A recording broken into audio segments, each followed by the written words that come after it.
हाँ जी, तो आज अपनी बात हिस्ट्री की है। इतिहास को लेकर अभी राजस्थान पुलिस एग्जाम में देखना आपको इतिहास को लेकर क्या क्वेश्चन बनने वाले और कैसे आपको इतिहास अभी 3 दिन के अंदर तैयार करना है। देखो तैयार तो आपको हो चुका है, सिर्फ उसको ढंग से अभी आपका ये समझ लो कि एक इसका प्रूफ रेडी होगा और उसके क्वेश्चन किस प्रकार से इसके अंदर उठना है। आज तक आप इतिहास पढ़ते हो, इतिहास के अंदर यह आएगा कोई वंश पढ़ रहे हो आप, उस वंश का संस्थापक कौन है, उस वंश की प्रथम राजधानी कौन सी आती है, उस वंश की आपने राजधानियां पढ़ ली, उस वंश का सबसे महानतम शासक कौन है, उसी वंश का कोई वंश है उसका पितृहंता शासक मतलब पिता की हत्या करके राजा बनने वाला शासक कौन है, 1857 की क्रांति के समय शासक कौन है और एकीकरण के समय शासक कौन आता है। ठीक है, एक बार आप ये याद कर लो। इसके अंदर फिर प्रत्येक वंश का कुल देवता, कोई वंश उसका कुल देवता याद करो और उस वंश की कोई भी कुल देवी याद करो। इस कड़ी को भी आप याद रखो इसके अंदर इतिहास में, यह आपकी सबसे महत्वपूर्ण कड़ी है। और इतिहास में भी इतना समय आपके पास नहीं है, अभी पहली बार जो इतिहास कर रहा है उसको सन वगैरह भी याद नहीं होता है, ऐसी भी प्रॉब्लम सुनने को सामने आती है। सबसे पहले आज अपने इतिहास की कड़ी में देखेंगे कि कोई वंश है, उन वंशों के संस्थापक कौन कौन से आते हैं, वंश कौन से हुए। जैसे सबसे महत्वपूर्ण मैं यदि बात करूं, सबसे पहले मेवाड़ की बात करते हैं अपने। मेवाड़ वंश का संस्थापक की बात करें तो करना है गुहादित्य, गुहिलोत, एक ही बात है। मेवाड़ सत्ता की स्थापना किसने की, मेवाड़ सत्ता की स्थापना करने वाले थे, इनका नाम था बप्पार रावल, बप्पा रावल और कालभोज आता है। अच्छा, मेवाड़ के बाद अपने राठौड़ों की बात करते हैं। राठौड़ों की राजस्थान के अंदर 3 शाखाएं हैं। सबसे पहले आता है मारवाड़ के राठौड़, मारवाड़ राठौड़ आगे। मारवाड़ के बाद में आते हैं यहां पर बीकानेर के राठौड़, बीकानेर राठौड़ के बाद में आता है किशनगढ़ के राठौड़। राजस्थान में राठौड़ों की प्रमुख रूप से 3 शाखाएं हैं। मारवाड़ के राठौड़ों का संस्थापक है राव सिंहा और बीकानेर के राठौड़ों का संस्थापक है राव बीका। किशनगढ़ के राठौड़ों का संस्थापक है राव किशन सिंह। ये 3 व्यक्ति है, तीनों के बारे में आप ध्यान में, जिसके बारे में सन क्लियर मिलता है तो सन बताओ, वरना नहीं मिलता है तो ना बताओ, कोई टेंशन नहीं है। जैसे मेवाड़ गुहादित्य ये मिलता है 566 या 65 ईस्वी मिलता है। बप्पा रावल 734 ईस्वी मिलता है। राव सिंह लगभग 1240 के अंदर आए थे, 1240 ये मिलता है। अच्छा, बीका पिता से अलग हुए थे बीकानेर से, वो तो बात है 1465 की बात है, जबकि बीकानेर नगर की स्थापना कर रहे 1488 में। ठीक है, किशन सिंह आते हैं तो इन्होंने किशनगढ़ क्षेत्र में गए 1609 में, जबकि किशनगढ़ नगर की स्थापना कर रहे हैं 1612 के अंदर। इन बातों का फिर यहां ध्यान रखना है। मेवाड़ की जो कुल देवी है, मेवाड़ की कुल देवी के नाम है बाण माता। इस बाण माता के मंदिर का निर्माण करवाया था हमीरदेव सिसोदिया ने। हमीरदेव सिसोदिया ने बाण माता मंदिर का निर्माण करवाया था। राठौड़ वंश की कुल देवी है चक्रेश्वरी माता, जिसे बाद में नागनेची माता या नागनेचिया माता कहा जाता है। इनकी इष्ट देवी आती है करणी माता देशनोक बीकानेर वाले। ठीक है, ये बात यहां तक ठीक। आपके मारवाड़ राठौड़ संस्थापक आ गए, सभी वंश के संस्थापक यहां इतने हुए। फिर पढ़ते हैं गुर्जर प्रतिहार। गुर्जर प्रतिहार वंश का संस्थापक है, आप करोगे हरिश्चंद्र।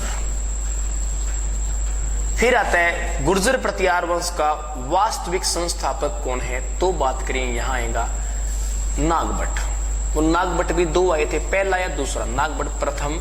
ये गुर्जर प्रतिहार वंश के वास्तविक संस्थापक माने जाते हैं। फिर अपने चौहानों की बात कर ले। चौहानों में मुख्य रूप से कौन कौन से हुए थे, चौहानों की बात करें। चौहानों में सबसे पहले बात करें तो सांबर के चौहानों में जो अस्तित्व में है सबसे पहले वो थे वासुदेव चौहान। फिर ये विस्तार आगे अजमेर तक हुआ। अजमेर में सर्वश्रेष्ठ जो हुए जिनका नाम था अजय राज चौहान। अजय राज चौहान इसमें सबसे, अजय देव चौहान एक ही बात है। फिर यहीं से एक शाखा निकलती है नाडोल के नाम से। नाडोल शाखा के संस्थापक हुए लक्ष्मण राज। इसके संस्थापक लक्ष्मण राज माने गए। नाडोल के बाद यहां आते हैं जालोर के चौहान आते हैं। जालोर चौहान शाखा के संस्थापक है कीर्तिपाल चौहान, कीतु एक महान राजा। यहीं से सिवाना हो गए थे, सिवाना के अंदर यहाँ सातलदेव सोमदेव रहा करते थे। फिर यहीं से अलग हो गया एक चौहान शाखा जिसका नाम है सिरोही। सिरोही में जो शाखा आई उसको बोलते हैं लुम्बा चौहान। लुम्बा चौहान सिरोही के संस्थापक माने जाते हैं। फिर इसके अलावा यहां से शाखा अलग होती है जिसका नाम है रणथंबोर। रणथंबोर के चौहान, इन चौहानों का संस्थापक है गोविंदराज पृथ्वीराज चौहान तृतीय का बेटा गोविंदराज रणथंबोर के चौहानों का संस्थापक माना जाता है। फिर इसके बाद में बूंदी और कोटा, इन चौहानों को हाड़ा चौहान बोलते। देखो 3 चौहान सबसे फेमस आते हैं, बार बार आता रहता है। स्टार्टिंग में चौहान आ गए, इसके बाद इधर क्या है कि जालोर साइड में एक पर्वत है जिसका नाम है सुवर्णगिरी पर्वत। सुवर्णगिरी, ये इसे बोलते हैं सोनगिरी, सोनागिरी या सोनगिरी एक ही बात है। इस पर्वत पे जो चौहान हुए, जो यहाँ जालोर क्षेत्र में चौहान हुए, सोनगिरी पर्वत पे निवास किया, इसलिए इनको कहते हैं सोनगरा चौहान या सुवर्णगिरी या सोनगिरी एक ही बात है, इसी से ये सोनगरा चौहान। सोनगरा शाखा जालोर नाडोल वालों को बोलते हैं, बाद में नाडोल पे भी इनका अधिकार हो गया था। ऐसे करके चौहान का भी फ्री टाइम में पूरा कराऊंगा आपको, चौहान का, बीकानेर का इतिहास बाकी पढ़ाए, आमेर का पढ़े, जल्दी आने वाला, टेंशन ना लो। जस्ट इसके बाद अपने फिर देखना है, चौहान हो गए, ये राठौड़ हो गए, मेवाड़ वाले हो गए, प्रतिहार हो गए, कछवाए बसता है। कछवाए वंश का संस्थापक है तो आप करोगे दुल्हा राय। तेज बहुत था तेज करण, धोड़ा बहुत था धोलिया राय। ये सारे के सारे नाम इनके आते हैं। दुल्हा राय ने स्थापना की 1137 में की थी। अब जो मुख्य मुख्य वंश आते हैं, उन मुख्य वंशों के पहले राजधानियां कौन सी है? पहली राजधानी, पहली प्रमुख राजधानियां कौन सी आएगी? मेवाड़ की पहली राजधानी तो आप वो करने नागदा। मेवाड़ की प्रथम राजधानी नागदा। मेवाड़ के बाद मारवाड़ की सबसे प्रमुख जो राजधानी आती है, वैसे तो प्रथम के अंदर पाली मानते हैं, लेकिन प्रमुख राजधानी वो मंडोर मानी जाती है इनकी प्रथम। बीकानेर में प्रथम राजधानी कोडमदेसर है।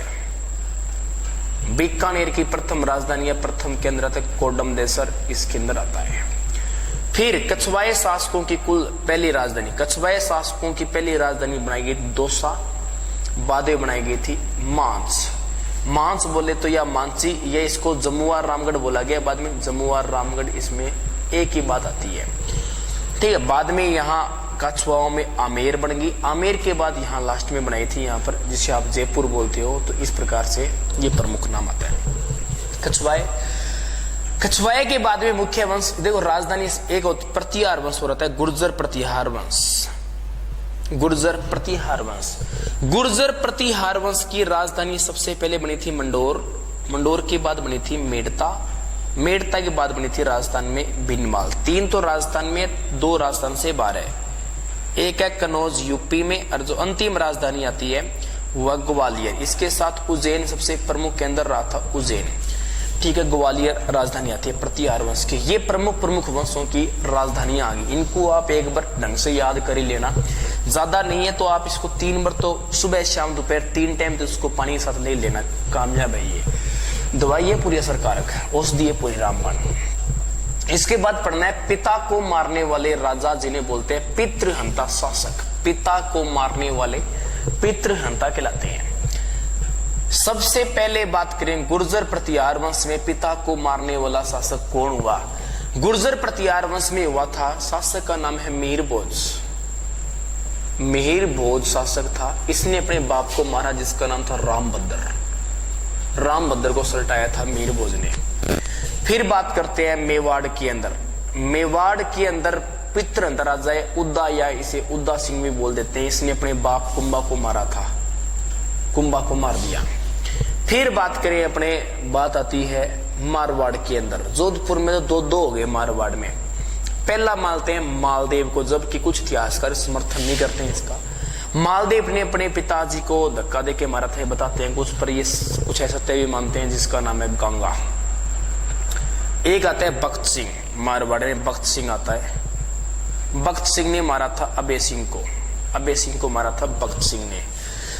फिर चौहानों के अंदर बात करें, जो पिता को मारने वाले में हुआ है, चौहानों में मारा था जगदेव ने, मारा था या जग्गादेव ने अपने पिता जिसका नाम है अरणोराज को मारा था। ठीक है जी, इस प्रकार से ये हो गया। ये है पिताजी को मारने वाले सारे शासक आते हैं। प्रतिहार में मेहरभोज है, मेवाड़ में उदय, मारवाड़ में मालदेव, बक्सिंग है, इसके बाद चौहानों में जगदेव है। ये प्रमुख शासक है जो पिताजी को मारा था इन्होंने। ये आपकी तालिका होगी कंप्लीट। सबसे पहले कोई वंश, उसके संस्थापक, फिर राजधानियां, फिर आता है महानतम शासक। चौहानों में कोई वंश है सबसे महानतम शासक कौन कौन से आते हैं, महानतम शासकों की चर्चा करेंगे आज अपने। जैसे वंश की बात करी जाए तो सर्वप्रथम वंश आता है महानतम गुर्जर प्रतिहारी। बात कर ले, गुर्जर प्रतिहार वंश में सबसे महानतम शासक है तो आएगा मिहिरभोज सबसे महानतम है। चौहानों की बात करें, अलग अलग चौहान वंश में अलग अलग है। चौहान यदि अजमेर वालों की बात करूं मैं तो आप इसमें करोगे विग्रह राज चतुर्थ, या इसे बोलते हैं बिसल देव, या ये क्या बन जाएगा, विग्रह राज चतुर्थ बन जाएगा। चौहान यदि बात करें रणथंभौर वाले चौहान, रणथंभौर के चौहानों में सबसे शासक खतरनाक और सबसे महानतम है अमीरदेव चौहान। जालोर वालों में सबसे महानतम शासक की यदि बात करूं तो आएगा यहां पर कान्नड़ देव चौहान। कान्नड़ देव का नाम भी आता है, कान्नड़ देव के साथ साथ बराबर की ओर करता है यहाँ पर कीर्तिपाल जो इस वंश का संस्थापक है, ये भी कम नहीं है। पर महानतम में जो डेमो देगा ढंग का वो तो कान्नड़ देव ही देगा, या चमत्कार अलाउद्दीन को दिखाएगा। जालोर के बाद है सिरोही के चौहानों में सबसे महानतम शासक है तो वो आता है सासमल। बीकानेर के राठौड़ों में सबसे महानतम शासक आता है राय सिंह सबसे महानतम शासक है। कछवाए शासकों में सबसे महानतम यदि कोई शासक आता है तो आता है मानसिंह प्रथम। इसके अंदर क्या अलग अलग राजा, जय सिंह भी कम नहीं है, भी ऐसे तो 4 राजा महत्वपूर्ण है। मान सिंह भी टॉप का है, जय सिंह मिर्जा भी टॉप का है, जय सिंह भी सवाई जय सिंह और मिर्जा जय सिंह दोनों टॉप के आते हैं। राम सिंह भी कम नहीं है, लेकिन मान सिंह प्रथम है ना, इसकी विशेषताएं कुछ अनोखी आती है। ठीक है, कोई स्थापित मेघरणी है, कोई अभियान मेघरणी है, उनमें प्रथम मान सिंह सबसे टॉप में माना गया है। ठीक है, फिर आता है मारवाड़ में सबसे महानतम शासक वो आता है मालदेव। मेवाड़ में सबसे महानतम शासक आता है राणा प्रताप, वो आते हैं राणा प्रताप। बाकी स्थापत्य में सबसे महान आता है कुंभा। युद्ध प्रणाली में सबसे महान है राणा सांगा। सर्वमान्य मत स्वाभिमान जिंदा रखा था, सबसे महान आते हैं वो आते हैं राणा प्रताप। ये प्रत्येक वंश के महानतम शासक आ जाएंगे। फिर हिस्ट्री में नेक्स्ट कड़ी अपनी आती है, प्रत्येक वंश है उसके कुल देवी या कुल देवता की बात करें तो वो महत्वपूर्ण देखते हैं। सबसे पहले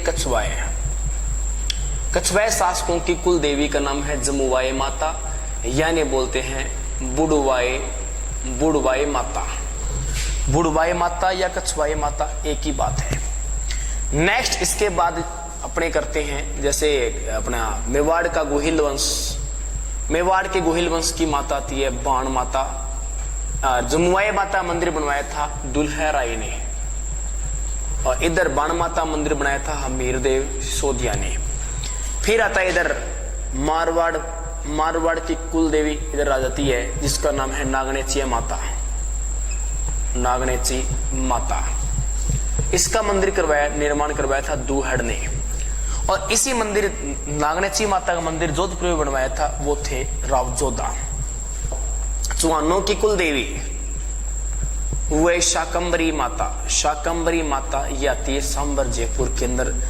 और भी मंदिर आते हैं उदयपुर, वाटी, झुंझुनू, सहारनपुर, उत्तर प्रदेश। इनके 3 एक प्रमुख मंदिर आते हैं चौहानों के। चौहानों में और भी कई देवियां हुई है।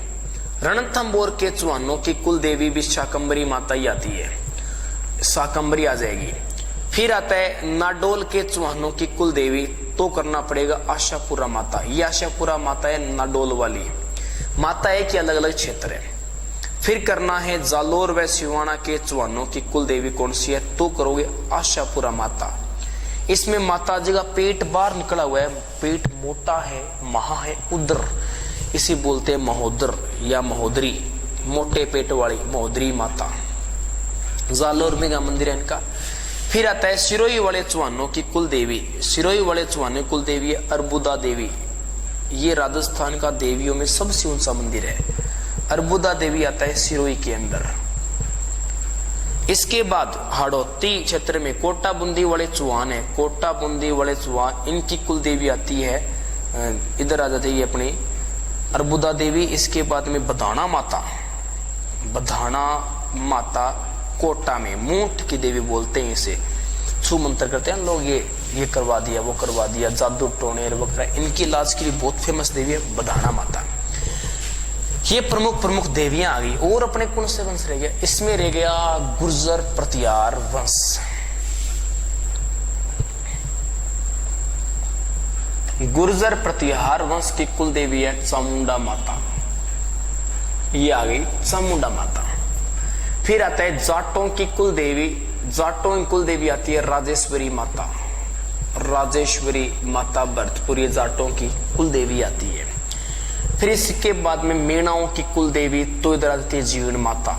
जीवन माता से तो बहुत लोग होंगे, लेकिन फिर भी कुछ महत्वपूर्ण बात कर ही लेते हैं अपने। जीवन माता इनकी है कुल देवी आ जाएगी। राजवंश अपना मेन टॉपिक था, तो बाटी आ जाएंगे, बाटियों की कुल देवी आती है इंगलाज माता, इंगलाज माता इनकी हो गई। अपने वसुंधरा राज्य है वर्तमान मुख्यमंत्री, इनकी कुल देवी आती है त्रिपुरा सुंदरी, इनकी कुल देवी है।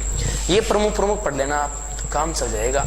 अब आपको मैं 10 प्रश्न देता हूँ, डिमांड बहुत ज्यादा थी प्रश्नों की, तो मैं शुरू कर देता हूँ। प्रश्न पूछूंगा आपसे, आप मुझे जवाब दोगे देवियों के अंदर, देवियों में जवाब दोगे। बढ़िया प्रश्न पूछता हूँ, शानदार हाइब्रिड प्रश्न। प्रश्न नंबर 1, कोलायत झील किनारे, कोलायत झील किनारे किस माता का मंदिर स्थित है, किस माता का मंदिर स्थित है? आप मुझे जवाब दोगे इसका। क्वेश्चन नंबर 2 नंबर क्वेश्चन में आपको जवाब देना है। कोलायत आ गई। फिर 2 नंबर माता जी में आपसे प्रश्न करता हूं मैं, किस देवी के पगलियों की पूजा की जाती है, पगलियों की पूजा की जाती है। Question number 2 complete. Question number 3 देवियों में आपसे प्रश्न कर रहा हूं मैं। राजस्थान में एक देवी है सुंदा माता नाम से, जालोर में सुंदा माता।